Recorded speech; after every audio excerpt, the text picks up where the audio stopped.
दिल्ली जल बोर्ड घोटाले में सूबे के मुख्यमंत्री अरविंद केजरीवाल आज प्रवर्तन निर्देशालय के सामने पेश नहीं होंगे। दरअसल आम आदमी पार्टी की तरफ से कहा गया है कि जब कोर्ट से जमानत मिल चुकी है तो ईडी बार बार समन क्यों भेज रही है। आपने कहा कि ईडी का समन गैर कानूनी है। उन्होंने भारतीय जनता पार्टी पर सवाल उठाते हुए कहा है कि बीजेपी ईडी के पीछे छुपकर चुनाव क्यों लड़ना चाहती है। बता दें कि दिल्ली पुलिस ने इसे लेकर तैयारियां कर ली थी कि अगर सीएम केजरीवाल ईडी के सामने पेश होते हैं तो आम आदमी पार्टी के कार्यकर्ता बड़ी तादाद में बीजेपी दफ्तर के सामने प्रदर्शन कर सकते थे। इसे देखते हुए दिल्ली पुलिस अलर्ट मोड पर आई थी। डीसीपी सेंट्रल ने सर्कुलर जारी कर पुलिस फोर्स को तैयार करने के लिए कहा था। दिल्ली पुलिस की इंटरनल रिपोर्ट के मुताबिक जानकारी मिली थी कि अगर केजरीवाल ईडी के सामने पेश होते हैं तो मुमकिन है कि 9:30 पर वो राजघाट चले जाएंगे। ऐसे में आप समर्थक भी बड़ी संख्या में राजघाट पर जमा हो सकते थे। बता दें कि दिल्ली के मुख्यमंत्री अरविंद केजरीवाल कथित दिल्ली शराब नीति घोटाले से संबंधित केस में ईडी का सामना कर रहे हैं। एजेंसी इस केस में उन्हें 9वीं बार समन भेज चुकी है और 21 मार्च को पेश होने के लिए कहा है।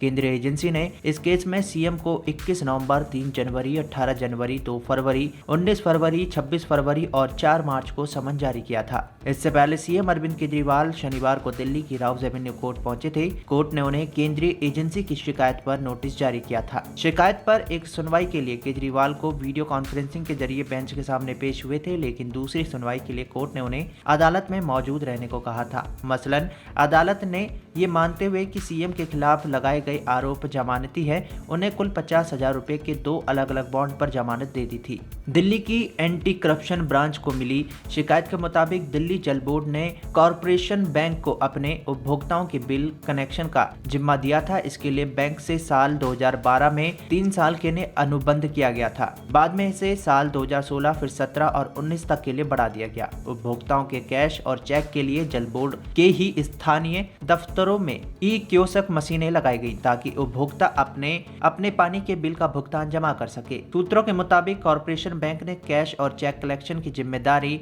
फ्रेश पे आईटी सॉल्यूशन प्राइवेट लिमिटेड को सौंप दी। उसे इस पैसे को सीधा दिल्ली जल बोर्ड के अकाउंट में जमा करना था, लेकिन इस कंपनी ने ई कियोस्क मशीन से चेक और कैश कलेक्ट कर फेडरल बैंक के खाते में जमा कराए। फेडरल बैंक के जिस खाते में एमएस फ्रेश पे आईटी सॉल्यूशन प्राइवेट लिमिटेड ने पैसा जमा कराया, वो बैंक खाता एमएस अरूम ई पेटीएम प्राइवेट लिमिटेड के नाम था। इसके बाद फेडरल बैंक के जिस खाते में पैसा जमा कराया गया था, उस खाते से आरटीजीएस के जरिए अलग अलग तारीखों में पैसा ट्रांसफर कर दिया गया, लेकिन पैसा जल बोर्ड के अकाउंट में ट्रांसफर न करके कहीं और किया गया। साल 2019 में इस फर्जीवाड़े की जानकारी दिल्ली जल बोर्ड को हुई थी, लेकिन जल बोर्ड ने अपना पैसा रिकवर करने की बजाय कॉन्ट्रैक्ट रिन्यू किया। चेक और कैश कलेक्शन के लिए दी जाने वाली फीस 5 रुपए प्रति बिल जगह बढ़ाकर 6 रुपए कर दी।